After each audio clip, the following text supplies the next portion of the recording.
Sir, महाबळेश्वरमध्ये एक drugs packet मोठं समोर आलेलं आहे महाबळेश्वर केंद्रे, आणि त्याच्यामध्ये विरोधकांचं असं म्हणणं आहे की एकनाथ शिंदेच्या निकटवर्तीयांचे त्यांच्या नातेगोत्यांमध्ये हे कारखाने आहेत. इतक्या मोठ्या प्रमाणामध्ये कोकेन महाबळेश्वर पाचगणीसारख्या हिल स्टेशनला सापडलेलं कारवाई होऊन पहिल्यांदा तर मी पोलीस विभागाचं अभिनंदन करतो की हा जो काही त्या ठिकाणी धंदा चालला होता तो पूर्णपणे त्याचा पर्दाफाश करून आणि त्याच्यावर मोठी कारवाई पोलिसांनी केली आहे.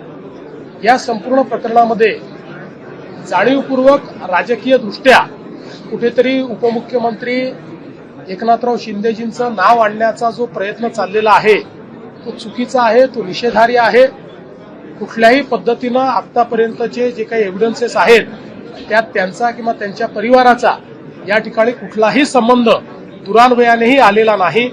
त्याच्यामुळे मला असं वाटतं की कुठेतरी दिशाभूल करून अशा पद्धतीनं बादरानं संबंध जोडायचा हे काही योग्य नाहीये.